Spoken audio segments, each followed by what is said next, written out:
Vous servez dehors, là, c'est bon, il fait frais. Bonsoir à tous, voilà, nous sommes rassemblés, j'espère qu'il y en aura un peu plus. Concernant tous les personnels suspendus, mais je dis bien tous, qu'ils soient administratifs, qu'ils soient dans le médical, qu'ils soient pompiers, militaires, policiers, n'importe quoi. Il faut absolument qu'on bouge, il faut bouger, nom de Dieu, il faut bouger. Allez, on y va là. Les gens travaillent, les gens vont arriver avec un petit quart d'heure de retard. Je suis arrivée un peu plus tôt, moi. Et voilà, mais on est là, hein, on est là. On était trois têtes, et puis voilà, on est un peu plus nombreux. Mais on lâchera rien, on lâchera rien. Ça se mobilise partout, partout, partout à l'échelle nationale. Et voilà, et on l'emportera, on aura la victoire, on gagnera. Ça peut plus durer, ça peut plus durer. Franchement, ça peut plus durer. Les gens pleurent, les gens meurent, les gens ont faim, les gens ont soif, les gens ont froid. Et puis voilà, voilà. Victoire à nous. Déjà, reprendre tous les personnels, je dis bien les personnels, je dis pas les personnels suspendus.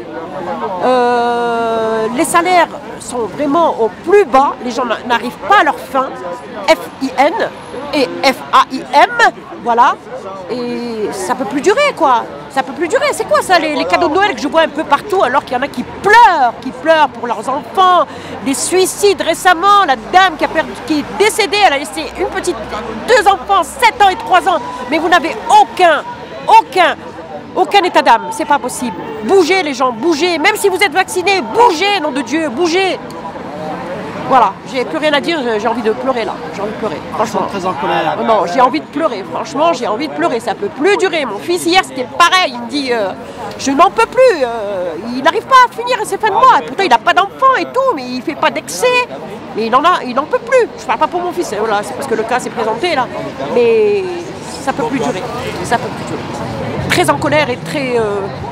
je suis partante pour beaucoup de choses. Pour beaucoup de choses. S'ils veulent la guerre, ben ils l'auront. De toute façon, il avait dit qu'on était en guerre. Eh ben, on va faire la guerre, n'importe comment, mais on la fera, hein, qu'elle soit verbale, qu'elle soit... Voilà, c'est pas plus que ça. Vous êtes prête à quoi? Prête à bouger, prête, si on m'appelle pour...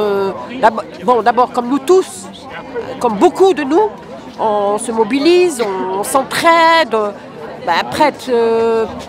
Voilà, j'ai plus les mots là. Là, j'ai plus les mots. Je suis prête à beaucoup de choses. Je ne sais vraiment pas, je ne sais pas par quel bout commencer déjà. Parce que c'est dur. C'est très très dur. C'est très très dur. Moi, quand je vois les malheureux dehors, les gens qui travaillent en banque, qui sont dehors maintenant, qui dorment dans une voiture, c'est lamentable. C'est lamentable. C'est lamentable. Voilà, tout ça pour une connerie. Voilà. Tout ça pour une connerie. Et voilà. Et c'est le peuple qui paye. Mais j'espère qu'il y aura des gens qui vont se réveiller et que le sursaut, mais alors que le sursaut il fasse mal, très très mal, très très mal, voilà. Alors en Italie, non, pas tout à fait. Moi c'est pas ce que j'ai eu comme écho et c'est des Italiens qui sont là-bas qui m'en ont parlé. C'est pas tout à fait ça, mais c'est sur le terrain, ça se prépare, ça se prépare. Bon ici aussi il y a le grand maître Tarek qui a sauvé aussi, qui a remis bon, je ne donnerai pas le nom de l'infirmière qui a pu réintégrer son poste. Franchement, il est extraordinaire. J'ai rien à dire. C'est un homme humble. Et si tout le monde pouvait se réunir, mais vraiment réunissez-vous. Les gens qui sont à l'hôpital, les gens qui travaillent dans le social, les gens qui... Réunissez-vous, montez, venez. En plus, ils vous le demandent. Ils vous le demandent, réunissez-vous tous. C'est des gens qui travaillent dans le droit, donc ils savent de quoi ils parlent. Ils savent de quoi ils parlent. Sinon, ça n'avancera pas. Ça n'avancera pas.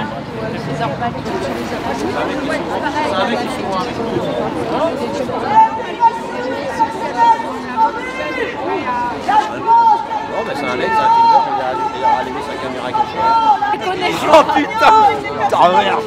Et l'autre il est en train de filmer là! Ouais, tu veux que je fasse le char d'assaut de la Ukraine ou de la Poutine, non? Il rigole en plus. Bon, tu me diras, t'es pas là pour pleurer. Hein. Sinon, t'es qu'à aller filmer les morts, ils se réveillent pas, les gens qui viennent voir les morts dans les cimetières. Bah, pour les soutenir, les soignants, qui réintègrent les machins soignants, pompiers, tous les machins non vaccinés. Voilà, pour essayer de sauver le pays comme on peut. De toute façon, toute façon, tu le sais aussi, tout le monde le sait. Eux, leur but, c'est pas sauver le pays, c'est de le défoncer. Ouais, c'est tous des enfoirés. Ils pensent qu'à leur gueule, s'en mettre plein à la poche et à manger. Et ils veulent manger une autre bouffe. On n'a déjà pas grand chose, ils piquent dans notre assiette. Voilà, après. Non, je sais pas moi. Chacun voit midi à sa porte. Leur but, c'est pas d'hier, mais c'est de pire en pire. C'est le riche piqué au pauvre pour s'en mettre plus dans la poche. Et puis ils en ont déjà plein, mais ils en veulent pour faire quoi, on sait pas. Voilà l'histoire. À dormir debout.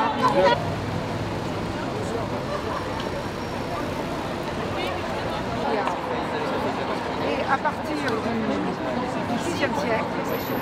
Pourquoi je suis là? Bah écoute, c'est l'évolution de la convergence qui est hyper difficile, qui n'est pas heureusement le seul moyen, parce qu'on s'aperçoit au bout de 4 ans quand même, on a vu quelles étaient les méthodes pour nous dissuader de lutter contre l'infamie, je dirais, hein, contre toutes ces choses qui posent problème depuis de nombreuses années et auxquelles aucune solution n'a été apportée par les gouvernements. Donc il est certain qu'il est normal, effectivement, qu'il y ait une crise politique depuis très longtemps en France, puisque les promesses ne sont jamais tenues et dans les programmes non plus, les solutions ne sont jamais apportées pour résoudre les véritables problèmes que nous avons, aussi bien au niveau du chômage que de l'éducation, que de la santé aujourd'hui, la preuve. Quand on pense au nombre de personnes qui applaudissaient à 20 h pour eux et qu'aujourd'hui on se retrouve à très peu nombreux ici derrière l'Assemblée nationale pour porter les valeurs de ce métier et puis aussi le fait de pouvoir vivre dignement et travailler, comment on peut être empêché, comment on peut être obligé alors que notre corps nous appartient, comment on peut avoir, comment dirais-je, ces possibilités-là de pouvoir pour étrangler une partie du peuple, pour les réduire, pour les marginaliser, pour les exclure. C'est véritablement un scandale. Il y a de quoi s'indigner, ouais. Alors effectivement, il est difficile de ne pas venir rejoindre les personnes quand on sait qu'elles sont là, elles attendent du soutien, elles attendent de se faire entendre en fait, légitimement parlant. Donc c'est vrai que c'est triste de se retrouver aussi peu nombreux pour une cause aussi noble, pour une urgence aussi flagrante que celle des hôpitaux aujourd'hui et du système de soins en France. Tout simplement, après 4 ans de lutte sociale qui a été impulsée par le mouvement social des Gilets jaunes, qui est toujours existant, mais qui a été réduit, qui a été étouffé, qui a été écarté, étranglé, quasiment liquidé, qui dénonçait tout ça, tous les travers de notre société. Et quelle a été la réponse? Elle a été dans l'extrême violence, dans l'ignorance, et elle est toujours présente aujourd'hui. Donc ce qu'il nous faut savoir, c'est qu'en effet, qu'est-ce qu'on vient réclamer aujourd'hui? Ça, c'est la vraie question. On vient réclamer que nos boulets soient moins lourds que nous avons aux chevilles. On vient réclamer des chaînes un peu plus longues pour avoir un petit peu l'impression d'avoir un peu plus de liberté. En réalité, on voit que ce système, dans tous les sens du terme, va en décadence. Est-ce qu'on souhaite ça à nos enfants, de vivre avec des caméras partout, avec une reconnaissance faciale peut-être, également avec une reconnaissance effectivement qui vient à l'instar de la Chine, qui est la reconnaissance faciale, le crédit social à la chinoise? Est-ce qu'on a envie de ça? Est-ce qu'on a envie on nous supprime nos libertés, nous supprime le droit d'exister, puis de participer au développement de notre pays dans tous les sens du terme, pas seulement par des tâches ingrates, par de l'esclavage en fait. On a envie de participer bien évidemment, puisque nos enfants, et suivant les personnes que nous sommes, on a ces possibilités intellectuelles de participer à tout, à l'ensemble, mais d'être considéré comme être humain. Et là on voit qu'il y a une escalade dans ce hyper-capitalisme qui dévalorise tout en fait. On est quoi? On est des carpettes? On est quoi exactement? On attend les instructions à la télévision? Non, ça va pas. On voit bien que dans tous les sens du terme, ça va pas. Et qu'est-ce qu'on veut réclamer ici aujourd'hui en fait? Qu'est-ce qu'on vient réclamer? Réintégrer ce système de merde? Réintégrer ça, c'est ça la véritable question. C'est difficile hein, parce qu'on a été élevé, on a été élevé dès le départ dans un système où on était dépendant. Donc on a du mal à imaginer d'en sortir, parce qu'il nous en est quasiment pas on nous le permet pas de le faire d'ailleurs, parce que tous ceux qui essayent, on leur met des bâtons dans les roues, on les interdit, etc. Mais c'est malheureusement, je pense, la seule solution. La seule solution que nous avons, c'est de ne pas faire face à ça parce qu'on leur donne de la force, on leur donne de l'intérêt et de l'énergie. Non, ce qu'il faut, c'est leur tourner le dos et tout faire pour en sortir. Alors c'est pas facile, certes, mais c'est faisable. Il y a des gens qui ont déjà essayé en partie de sortir du système et de se retrouver dans des endroits en toute autonomie pour vivre. Voilà ce qu'il faut faire en réalité. Parce que, sincèrement, quand on regarde les choses, quand on les analyse de près, qu'est-ce qu'on devient? De quelle manière on est considéré? Qu'est-ce qui se profile pour nous dans l'avenir proche? De mettre à genoux nos lycéens, les mains sur la tête, en disant des choses, c'est intolérable. On ne peut pas accepter que des lycéens soient mis à genoux, les mains sur la tête. Je veux dire, dans une société qui est censée évoluer au niveau de l'humain, on ne peut pas mettre nos enfants, ce sont nos enfants les lycéens. Ce sont nos enfants, c'est le présent et l'avenir de la France. Donc quand vous voyez ça, et quand vous voyez tout ce qui s'est produit dans la rue pour tous ceux qui dénonçaient ce qui n'allait pas, une extrême violence à leur égard, des éborgnés, des mutilés, des gens tabassés, des gens en prison. Non, il y a eu une extrême violence, mais cette violence-là, comme dirait l'abbé Pierre dans le discours « La voix des sans-voix », eh ben, elle vient d'en face, elle ne vient pas de nous, n'est-ce pas? C'est un discours qu'il faut écouter, qui est malheureusement, je l'ai déjà transmis, j'en ai déjà parlé, mais la voix des sans-voix de l'abbé Pierre, c'est encore d'actualité aujourd'hui quand on veut savoir d'où vient véritablement la violence, tout simplement. Et on est prisonnier de tout ça, et la meilleure des façons, en vrai, c'est pas d'aller réclamer un petit peu plus de liberté, des chaînes plus longues, comme je le disais au départ, ou des boules à nos chevilles un peu moins lourdes. Non, il faut vraiment sortir parce qu'on n'est pas considéré dignement. L'humanité, c'est pas ça. C'est pas ça à nos yeux. C'est pas de laisser crever nos frères sur le bitume en silence, laisser les gens manger pour se nourrir dans les poubelles ou sans chauffage chez eux. C'est une véritable honte, tout simplement, alors que d'autres s'enrichissent à milliards et accumulent des fortunes. Non, c'est un système vraiment qui va pas du tout. Et il faut vraiment en sortir. Il nous faut en sortir, tout simplement. C'est aussi simple que ça. C'est une véritable honte, quoi. Je veux dire, la santé, on est tous concernés. On peut aller à l'hôpital d'un moment à l'autre. Nous, nos parents ou nos enfants. Le système de soins dans un pays, il est très important. En France, on avait l'un des meilleurs également, qui s'est dégradé au fil du temps parce qu'ils ne veulent plus y mettre les moyens, tout simplement. Donc on joue la politique du pourrissement de manière à faire croire qu'on ne pouvait pas faire autrement que de privatiser. C'est la radicalisation du néolibéralisme qui vise à tout privatiser, tout simplement. C'est une politique de capitaliste qui laisse plein de gens sur le carreau et comme ça, vous avez plein de décès en fait. Vous avez des décès par la précarité, la misère et puis aussi par le manque de soins, tout simplement. On a aussi un message à passer ici puisqu'il s'agit de nos camarades qui sont en effet des personnels soignants qui sont dans la rue aussi depuis des années, puisque les problèmes dans les hôpitaux ça fait des années. Donc qu'est-ce que c'est que cette histoire? Le français il doit dire quoi? J'attends qu'on me dise quoi penser, quoi dire et quoi faire, où j'ai pris conscience des problèmes et je réagis en conséquence. Voilà la réalité. C'est pas quand on te dit d'applaudir à 20 h qu'il faut le faire. C'est parce que tu applaudis, parce qu'ils méritent les applaudissements. Mais pour l'instant, ils ne sont pas sortis des problèmes. Ils ont été écartés sans salaire. C'est une honte. C'est pas acceptable. C'est pas acceptable. Ils arrivent à tout englober avec les outils du pouvoir. Ils tournent ça à leur manière. Et puis tout passe en fait. Avant, quand on sortait, quand on bougeait, un certain nombre de personnes dans la rue, effectivement, il y avait une prise en compte, il y avait des choses qui changeaient. Aujourd'hui, non, ils vous racontent qu'il y avait personne dans la rue, que très peu de personnes, très peu de mobilisation. Nous, les gens qui sortent en fait, c'est le dernier recours la rue. Qu'est-ce qu'on fait une fois qu'on s'est rassemblé, une fois qu'on a manifesté? On rentre chez nous parce qu'on a confiance encore. On se dit, on va certainement faire entendre raison. Ils vont quand même prendre compte de tout ça, nous permettre de vivre dignement. Non, ça continue encore et encore cette politique de néolibéralisme en nous faisant croire que c'est des grands. Ils nous font croire que c'est eux qui vont nous sauver aussi, n'est-ce pas? Alors qu'on voit bien, quand on analyse les choses correctement, qu'on prend du recul et qu'on regarde les choses sérieusement, on voit bien qu'on se moque de nous dans tous les sens du terme et qu'il y a de fortes raisons de s'inquiéter pour notre avenir et celui de nos enfants, oui, complètement, ouais. Le message que l'on est venu, les choses qu'on est venu faire depuis 4 ans dans la rue, dans les rassemblements, dans les manifs, c'était de faire entendre raison par les gouvernants. On espérait un peu qu'il y ait quelqu'un qui réagisse et qui nous prenne en compte tout ça et qui règle les solutions. Mais ça n'a jamais été fait. Donc le seul message qui a à passer, c'est que tout est fait pour nous laisser nous convaincre qu'on peut ne rien y changer, qu'il faut continuer comme ça. Le message que j'aurais à passer, moi, c'est celui-là, c'est que tout est fait en effet pour nous faire croire qu'on ne peut rien y changer. La preuve avec l'augmentation permanente des carburants, on est sorti pour ça. Et de montrer ça, ça prouve, même entre ceux qui sont sortis ou ceux qui observent ceux qui sont sortis en disant, vous voyez, vous êtes sortis pour rien, ou ce qu'on a fait n'a servi à rien.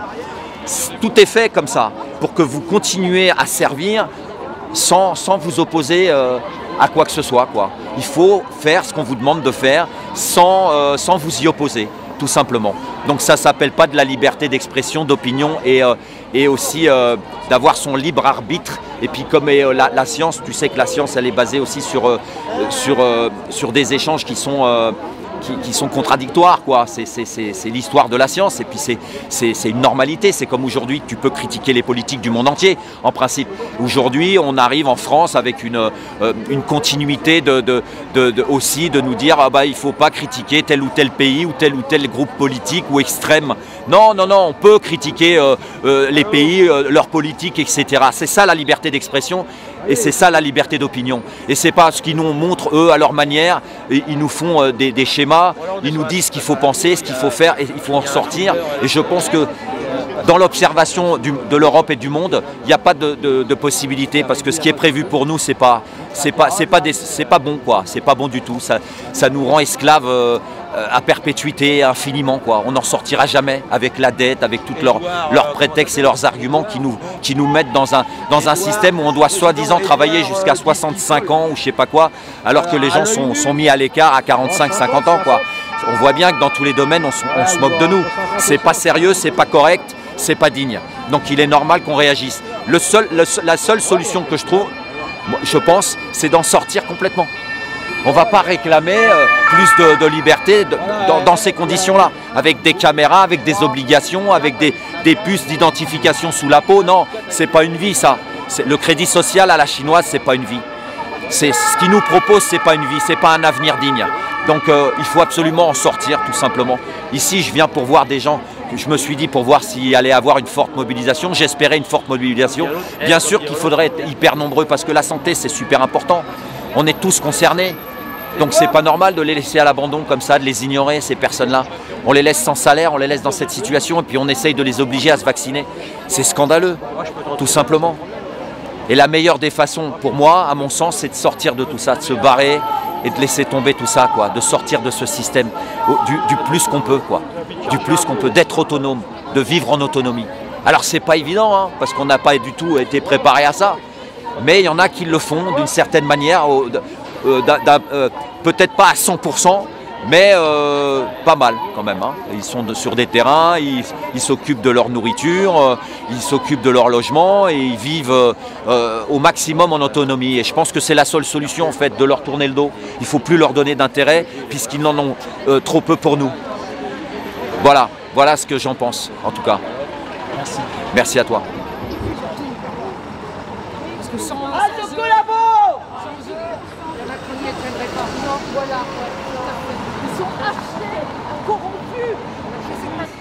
Réintégration de tous les personnels suspendus avec travail et salaire. Stop à la censure, stop à la manipulation mentale, stop aux médias poubelles et stop à la gestion Covid expérimentale qui est du poison. La France, dernier pays d'Europe à pas réintégrer ses soignants. Partout dans le monde, tous les soignants, les personnels sont réintégrés. Honte à la Macronie. Nous ne sommes plus dans une démocratie. Honte à la France, honte à la Macronie. La France a besoin de ses soignants. Alors bonsoir à tous, donc moi je m'appelle Myriam, je suis soignante suspendue comme beaucoup de soignants suspendus en France aujourd'hui et je suis là ce soir parce que je soutiens en fait les collègues qui sont à l'Assemblée nationale aujourd'hui et donc voilà, là on attend qu'ils sortent pour savoir ce qui a été dit, voilà.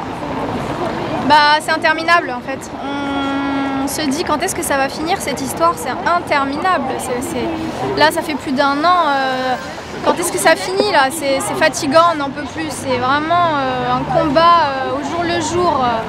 Et Et en fait, comme on ne sait pas de quoi sera fait l'avenir, du coup, on vit au jour le jour et voilà. Là, je suis en arrêt maladie pour l'instant, donc j'ai un peu d'indemnité, mais ça va pas durer de toute façon parce que je compte pas rester dans cette situation longtemps, quoi. Donc je fais avec le peu que j'ai et je me contente de peu, voilà. Alors moi d'abord je suis très heureuse d'être là ce soir justement, je suis un peu partout en ce moment dans tous les événements, j'essaye d'être présente à tous les événements de ce type et je suis là au niveau de l'Assemblée nationale avec parmi ces gens. Nous sommes là pour soutenir ces gens qui ont été reçus à l'Assemblée nationale, ces gens qui ont été reçus. Oh, il y a un ministre qui arrive là. Nous sommes pour le retour des soignants suspendus. Monsieur le ministre. Monsieur le ministre. Monsieur le ministre. Il a ses écouteurs, t'as reconnu ? Dernier pays d'Europe à pas réintégrer ses soignants. La honte.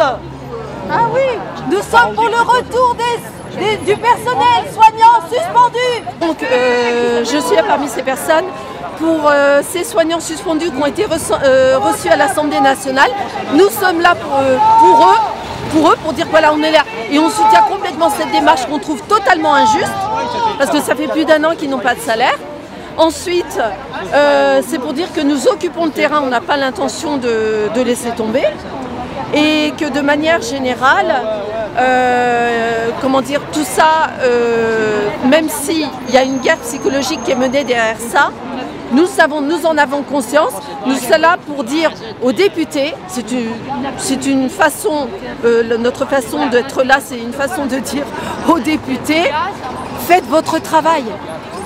Faites votre travail. La priorité de réintégrer ces gens-là qui n'ont pas de salaire depuis plus d'1 an. Et nous sommes le seul pays, le pays des droits de l'homme et du citoyen, ne pas réintégrer les soignants. C'est absolument inconstitutionnel. Voilà. Il y a du déni, il y a les masques. Pour moi, ils sont démasqués. Mais là, les masques tomberaient vraiment. Ce serait s'avouer vaincu de quelque chose dont ils ont eu, eu tout faux depuis le début. Le fait de dire que l'injection, cette injection que nous on appelle, ils appellent ça un vaccin, mais c'est une injection expérimentale, que quand tu es injecté, tu ne contamines personne, tu es protégé. Tout ça depuis 2 ans est en train de se casser la figure. Voilà. Et c'est injuste.